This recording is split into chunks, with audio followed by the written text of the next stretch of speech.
my podcast playlist idea, Talking Blank with Tarashuk. Yeah, it's really about these. I gave it 5 months. Now it's like, Yep.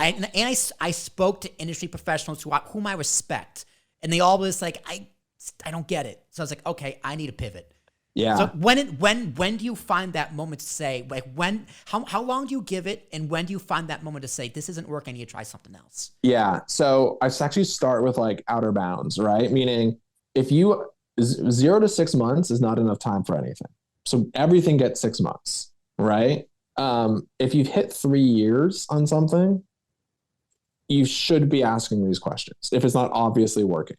So it's really somewhere between like 12 and 24 months so 9 months, you probably should start to feel things up or down, right? Good or bad. But like, if you're getting to a year and beyond, you can probably, again, if you're aware and thoughtful, you should probably be able to call it by 18 months, 2 years at the max. Right. But again, like outer bounds, it's like a bell curve. Right. So, but really, if it's less than 6 months, I don't think you've learned enough to tell me if it's actually a bad idea, even if you think it's not working. And if you've done it for 3 years and it's not working, my assumption is it's not working. Right. And you probably shouldn't keep going. So that's easy enough. Right. The everything underneath that is where it gets really tough, of course. Right. Which is, are there leading indicators? Here's the premise, actually, that it makes it so tough, is that if you're in the middle of something, let's say you're 15 months into a business, and enough stuff has worked to give you some like hope and maybe some revenue, maybe a few angel investors, whatever, right? You've made it 15 months, which isn't nothing, because if you went 15 months without a salary, that's quite a lot of time, etc. Let's say you make it 15, 18 months. It's going to be hard. And it's crazy that halfway through 18 months into a startup, just because it's hard doesn't tell you it's not working. Hard could be the beginning right before it works, or hard could be it's never going to get easier and it's going to die. The same hard exists in both worlds. So you can't just say like, this is tough, I'm having down days, I'm eating glass. Successful businesses have down days and eat glass. Okay, so that's on the table. That's why it's so tough, because you can't trust your gut about why things are good or bad.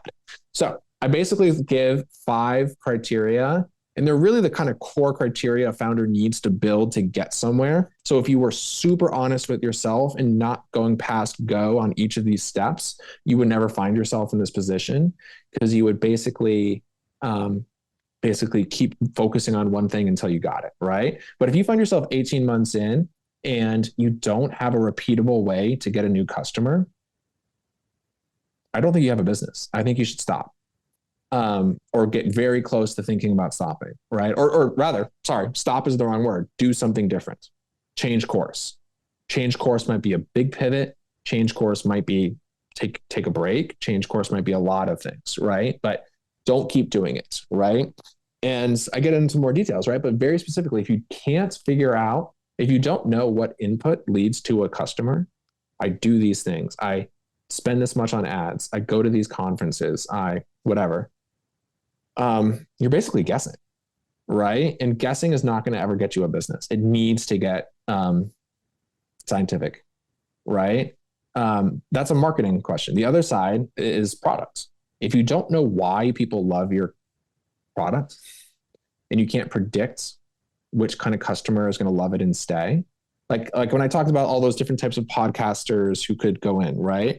You need to find the kind where you're like, I know 3 out of 10 of this kind of customer is into podcasts for all the reasons, right? And it doesn't have to be 100%. It just has to be a predictable number, right? So that you can build a machine around that, right? And then if you don't know why they love it, you also are guessing.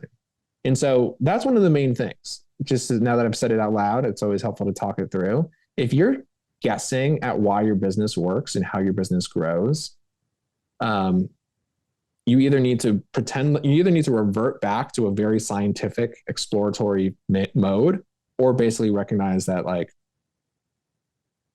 you're too far, like you've overshot the thing, like you're over your skis. So change course, right? Anyway, I don't think this is hard and fast. Like this isn't going to be a framework that's like, oh, I can like play like this is going to be more like thought provoking and like asking the question that not enough people ask. Because I think I'm still working through the framework because it's so freaking touchy.